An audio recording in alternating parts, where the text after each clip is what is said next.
I am here. I can hear you great. And I'm so excited to be Oh, on the line with you. Now, can you do me a favor? Because if it's okay with you, I am going to record this. Is that okay? yes. Now, one of the things I did want to ask you, and this is personal, is, well, I know what and if any of this is used and all, just for my own privacy. Yes, we would plan to post this interview on our website if you give us your permission. If you Okay, don't, then of course we won't. But okay, what we find is that for most patients, they're really coming into this. I was talking to a guy yesterday who broadcasts to almost 1 million people at a time. And he said, when I walked in that surgery center, my heart was pounding and I was scared to death. We really want really, to, yeah, we want to try to give patients, imagine yourself a month before you had surgery. If somebody could talk to you about what it was really like, how nice that might have been for you. and I agree with that. But I'll be honest with you, and then this is part of my story, is that my husband and I are Christians, and we prayed about this. We prayed not about, so we prayed about finding the right doctor. And long story short, my husband was one day researching hip replacement on a computer, and he came up with when your computer loads, when you search for something, you'll have a list of things, 10 or so things on one page. Are you still there? Yeah, I can hear you. Oh, okay, because I lost your picture, and it's hard for me to, I'm talking to a blank screen, so that's the reason why I asked Really? that question. Yeah, I've lost your picture, but I'm okay. As long as you can see me and hear me, I guess I can still, I can imagine you're there, okay? I think if you move your mouse or touch a key, it's just your timeout on your screen. Oh, I see. That might be it. I can see you now. Okay, Okay. good. Wow, Yes. that's not helping. So, okay. All right, well, anyhow, my husband got involved with trying to do the research on who we wanted to go to and all that with the hip replacement when it became obvious that I needed to have one done. And when he went to search for, hip replacement and learning things about it, at the top of the page came up the one thing he was looking for, and literally underneath it were 10 items for Dr. Jimmy Chow, SuperPATH, Dr. Jimmy Chow, SuperPATH, Dr. Jimmy Chow. And this is the strange thing, Dr. Lieberman, is we tried to recreate that search that we did that one time, and we can't make it happen. But we had prayed that God would lead us to the right doctor, and that was the answer to our prayer. Now, just don't think we did a lot more research after that. We trust God, but at the same time, God gave us a brain. He expects us to use it. So we did a lot more research in that area. So, yeah, I think it would be a good thing for people to have that reassurance going into that. And if there's any way I can help through my experience with that, I'd be glad to. That's a beautiful story. Isn't that interesting? Well, I mean, it's that you got a very, very shortened version of it, because one of the things you don't know about my husband and I is, even though we're retired, we're still very active. And we do a lot of things, not a lot of things. I mean, we're obviously not as active as we used to be, because that's just the physical laws of nature. But we still are very active water skiers. And when we would talk to the doctors in this area about doing a hip replacement surgery, and they would say, yeah, you can still play golf. Yeah, you can still scuba dive. Yeah, you can still do this. Yeah, you can still do that. And we talked to them. We mentioned water skiing. They go, no, afraid not. That's not going to happen. And the more we researched it, the more we realized, even though hip replacement surgery is a very common surgery, I mean, it's been done for 75 years now, hip dislocation is such a big issue, with anybody who has any real activity level at all, that it's very scary. And this is the thing that cemented our decision on SuperPATH, is because, of course, you can't guarantee it will never dislocate, but it's near zero.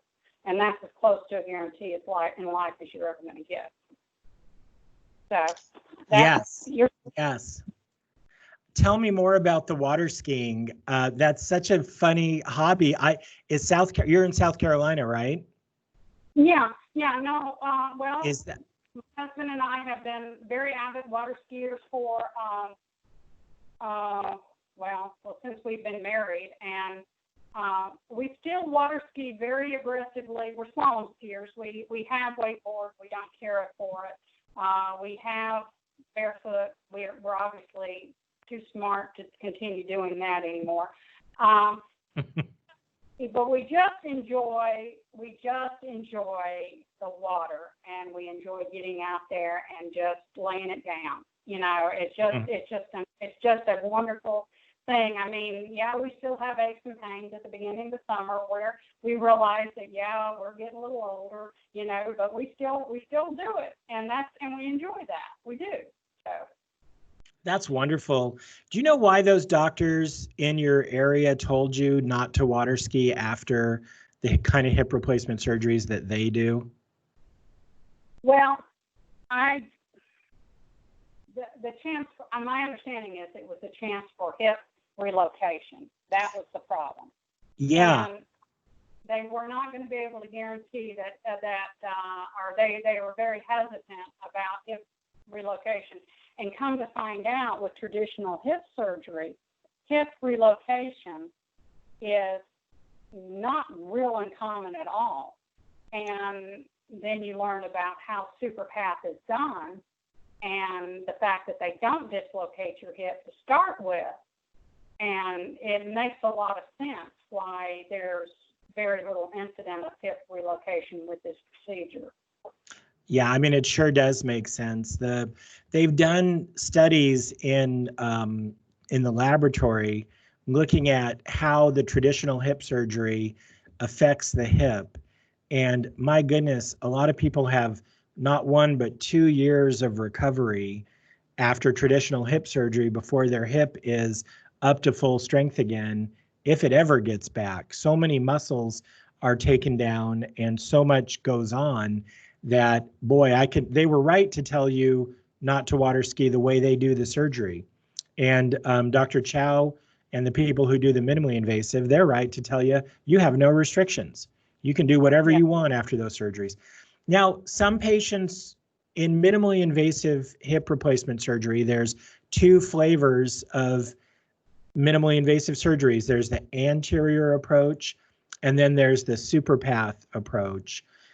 What I hear from you, and I know you had the SuperPATH operation, so obviously that's the one you favored. Did you look at the anterior, and how did you decide? A lot of people are having trouble deciding which approach they think is best. I have to plead ignorance on that because I'm not even sure I know the difference between anterior and SuperPATH. I looked at, like I said, this is where we were led. We had everything just pointed, this is the direction we needed to go. So as far as having apprehension about the surgery itself, no, I did not have any. I mean, I'm human, of course. I'm not stupid. I mean, I understand that there are parts, there's problems or can be problems with any kind of surgery. I like the fact that there was no anesthesia used in the surgery. Anesthesia is very nasty on the body. You know, just a lot of good things about the surgery itself that I enjoyed. I could list them for you. But suffice it to say, Dr. Lieberman, when I started working with Jimmy Chow and his group, and that's all of his group, not just him, everything, they did what they said they were going to do. They called when they said they were going to call. They performed the surgery exactly on time, the day they said they were going to do it. And as far as I know, to date, everything has come out as they said, and it cost exactly what they said it was going to cost. And on this day and time, that's kind of hard to find. I mean, it really is, that all of those things working together and being happy with it. That is so wonderful. When you look back, do you remember walking into the surgery center? Do you remember what that was like? Well, you mean actually where they performed the surgery? They brought me in. Yeah, the actual. I'm sorry, go ahead. Yeah, when you walked in the front door of that surgery center that morning, what was going through your mind? What did you think? Well, being the kind of people we are, my husband and I had already scoped out the place and already been in to meet everybody and all that. Yeah. So we'd already knew where we were going and all that kind of thing. And it was, I mean, as far as the surgery center and everything, I've never had a surgery, so I don't really have anything to compare it to as far as what I was expecting. It was, it was freaky in a way. How do I say this? When they wheeled me in for the surgery and I transferred over to the bed, the next second I knew I was knocked out, and I came to a couple hours later or something like that. And that's still weird to me to lose that time like that. That is just so weird. It really is. Anesthesia is so strange. Before you were completely asleep, they sat you up and gave you a spinal block. I mean, it takes like 30 seconds, but do you remember any of that or no? I remember transferring over to the bed and literally nothing until I woke up. And at that point in time, he was still there. The doctor was still there and all, and he was, kind of waiting on me to wake up at that point. And it was at least a couple hours. Was it painful, the surgery?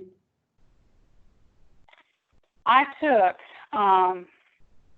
that night, after all the stuff they'd given me at the hospital wore off, things started to get a little uncomfortable. So they gave me the little, or they gave a prescription for the little tiny OxyContin, which I love. But so I took one of those, and it made me sick. So I did not take any more after that. I got through the rest of my recovery with simply Tylenol. So Tylenol was the thing that worked the best. The boy, that narcotic stuff can just really feels awful, doesn't it? Well, I have to agree. It made me feel really nauseated. I don't know why, but it was something just made me, I don't know if it was nauseated or just simply loopy, and I didn't like it. How about the walker? Did you use a walker right after surgery? Yeah, my husband was pretty restrictive on that. He was very, very guarded on me because they told me, we want you to go to the bathroom, to the couch, to the bathroom, to the couch, to the bed. So, and he took them very literally on that. So, it was walker for the first week. And then when I went back in for my consultation a week later, I got a cane. Now, the real treat, and I say that very tongue-in-cheek, was the airport afterwards, because they required that I do the wheelchair. And that I did not enjoy that at all. But other than that, I mean, it just was I don't like anybody having to wheel me around. So, it was just my own personal preference on that.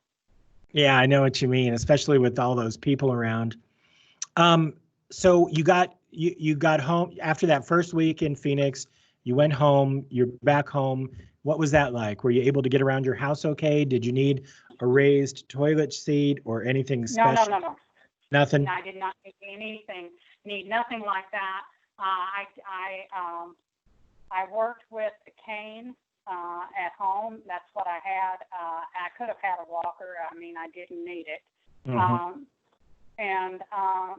For the first four full weeks after the surgery, my instructions were to take it very, very easy.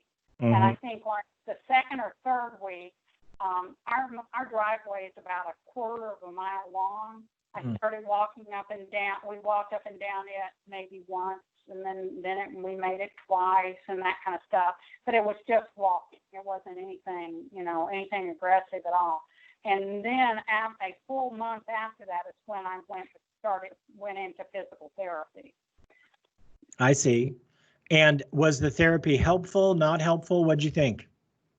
Well, I'll be honest with you. I was kind of concerned about the physical therapy in this area because I was concerned they did not know the procedure that I went through and that they were going to try to give me physical therapy that was associated with a traditional type hip replacement. Yeah.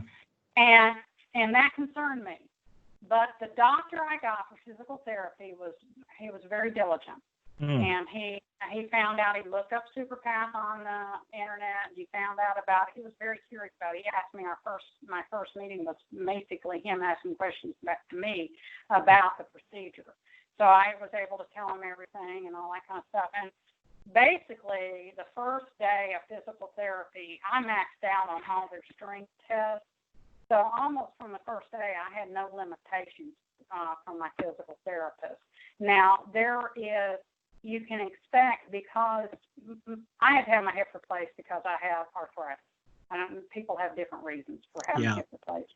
I had to have mine replaced because of arthritis. Now, that arthritis had been growing for a while. And there had been some joint discomfort and lockup, and I've been holding myself a certain way because of it,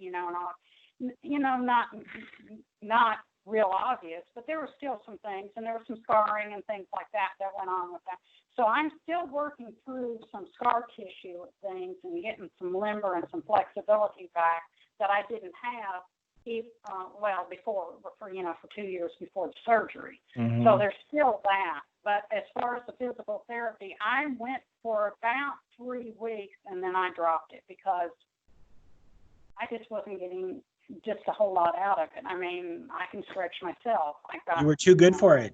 You were too good to need it. It sounds like. I didn't need it, and we don't have insurance, medical insurance, and so everything was out of pocket. So it was like this is just doubly no fun. So, not a good use of fun. Not a good use of cash, huh? When you don't need it, you don't need it. No, I got the list of exercise. I got the little stretchy rubber bands. I got it all, so I can figure out what to do. Do it at home. Well, how long ago was your surgery now? It was December. It was in December, so in January, February, March, April, May. I'm looking at 5. I'm close. Well, I'm 6 months, I'd say. Yeah, you're right. You're right at 6 months. Have you been back on the water skiing yet? Oh, yeah, we've already skied many times already. Oh, let me tell you. One of the things was, I talked with Jimmy, the doctor about, was right after surgery. We had her surgery in December. Well, January and February and March are our big scuba diving months. And so I was concerned. I asked him, I said, what do I need to do about it? He said, you'll be okay. And I was. I had the surgery. I had 4 weeks. I started physical therapy 4 weeks after my surgery. And in 3 weeks after I started physical therapy, I was on the plane going to Tobago and diving. And I had no problem getting and do you do any scuba diving? Yeah, I'm a diver. I've always wanted to go to Trinidad, Tobago. I hear that's a really beautiful place. Of course, you don't want to worry with Trinidad. And if you go to Tobago, don't worry about any place but the space side. That's where your diving is. I tried to dive on the other end of the island, and it was awful. So, but the space side is where you want to go, and it was lovely. It was beautiful. It was the corals were in really, really, really good shape. But as a diver, one of the things is when you're boat diving is getting up walking up that ladder to get back on the boat. Oh yeah. And that's that weight change going from no weight resistance at all to not only everything plus all the tank and everything. That's a lot. And I managed that really well. And no problem, huh? No problem. I took it easy. I took when I could. I used my other leg and that kind of thing. But I had no problems. And one of the things that was good about Tobago, and you'll learn this when you get to go, is Tobago was very, very hilly, very hilly. Is that right? We would get out because after you dive, there's literally nothing else to do. We would get out and walk around, and it was this kind of thing. And we would do close to 10 miles a day, and that was some of the best physical therapy I could have had. Oh, you betcha. Oh, I'm glad you did that. And that was just about a month after surgery, so you felt comfortable putting that weight, even with the scuba tank coming out of the ocean, on that new hip. Yeah, I did, and it was just shy of a month. Well, it's shy of 2 months right after surgery. It was just shy of 1 month after I started the physical therapy. A lot of people have issues with sleeping before and after surgery. What, did you have any problems sleeping? Did you have to put a pillow between your knees or anything like that? I don't think I'm a good answer on that because I am not a good sleeper traditionally. Oh, is that right? Yeah, I've suffered for many other reasons besides this, but so I'm not a good answer on that. But no, I did not have to use a pillow. Right now I have arthritis in this shoulder right here that's keeping me awake a lot at night, but that's another story. Yeah. So I don't think that I sleep on my back. So I'm not a good answer for that one. Okay. Well, I'm glad that wasn't a problem for you. No. Is there anything that surprised you about your surgery or the recovery afterwards? When you look back on it, or it sounds like you waited a couple of years, was the timing about right for you? What are you thinking? I think it worked out the way it was supposed to. I think it was very perfect for me. I'm a little disappointed my scar is so small because, I paid a lot of money for that scar and I have to be able to show it off to people, but it's basically gone. Well, I don't know what to say, Bobbi Jean. I know people who paid a lot of money not to have a scar, so I'm glad that worked out for you.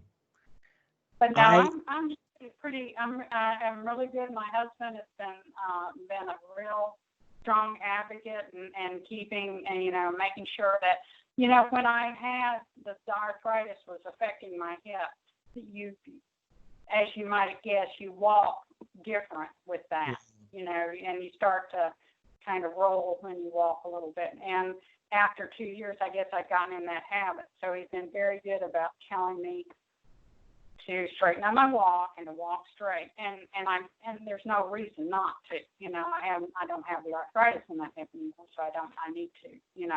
But it was a habit. So there's really been no issues that I can speak of.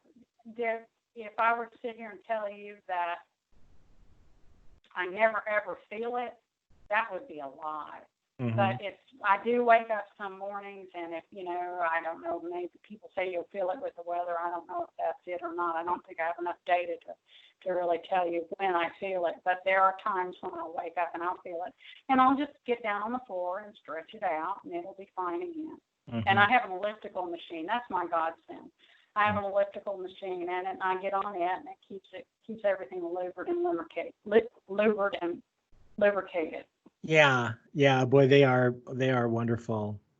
Yeah. Well, I'll tell you, people are so hungry for information about what happens before, during, and after surgery, and you have just been so dear. Thank you. On behalf of them, I'd like to say thank you so much, because if you can give people peace of mind, and the beautiful story you shared about how you got pointed out there in the first place is just really, really a great treat for me to hear today. Well, it was good. And one of the things I like to share with other people too is, and this was a surprise to us, because most people, when they go in for surgery of some sort, they go into a waiting queue, and there's several people in line, and you're lined up and you're queued up to go in surgery at a certain time, and maybe or maybe not you'll get in on schedule. When my husband and I showed up for surgery, we were the only people there. Everybody that was there for us, and it was. And like I said, it just happened right on schedule. The doctor came in, Dr. Jimmy Chow came in, and one of the things I had a concern about is how do they know when I get on that table which one's the bad hip, and he went through and he asked a series of questions, and after he asked a certain series of questions, he marked his hip. And then he'd go through and ask another hip, and then he marked this hip again. And before it was over, I had marked all over this hip, which is fine with me. But it was, it was really very assuring. And then at the very end of that question, he stuck out his hand, shook my hand, and says, "I will guarantee you this. Me and my staff will do the very best we can today, and we'll give you our very best." And that was good. It was really a nice, wonderful thing. I was never concerned. Mm-hmm. I'm so glad to hear that, and I'm going to share that story with everybody who will listen to it. Well, and I hope you do. And if there's some other way that I can tell or do or talk or whatever, I can tell you some other things. I've talked to people. I don't know why it is, but there seems to be in this area anyhow, there seems to be just a lot of women that have had this surgery. Mm-hmm. And they without fail, they've got some horror story about how this one's dislocated and this one, she's still walking funny, or this one's not right, or whatever, that kind of thing. And I almost have survivor's remorse because I don't have any of those issues, and I'm just sorry I couldn't have gotten to them before they had their surgery and explained to them this procedure. But I have talked to a lot of people about it, though. Boy, I share that feeling so strongly with you. 99% of the total hip replacement surgeries that are done the way they did it 30 years ago, 50 years ago. And I mean, I just don't understand it. Why doctors are still doing that legacy surgery, why anybody is willing to have it. And it's just a shame, quite frankly, when you look at the outcomes compared to what we're seeing today, and the rapid recovery and the lower risk and the outpatient and the not getting people on the medic. It's just so much better. It's so much better in every way. And the dislocation risk is, they can never say zero, but we've never seen it. It's practically zero.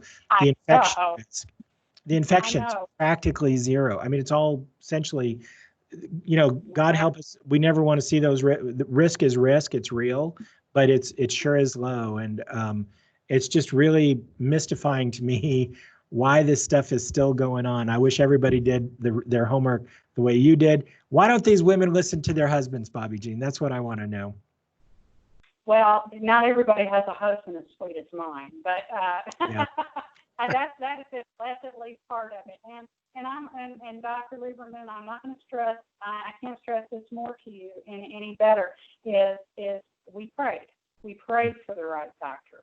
We prayed that we would, and it came to us. And I can't explain it any other way. I wish I could tell more people about it before they jumped on the table to do it the old-fashioned way. I wish I could. Mm-hmm. Of course, I can't guarantee anything any better than anybody else can, mm-hmm. but I sure can tell you I've had no problem. So beyond that. Well, I thank you so much for your time today. I really appreciate it, and it was just a pleasure to meet you face to face. I wish you the best of the rest of the day. Thank you. Have a great day. Bye now. Bye-bye.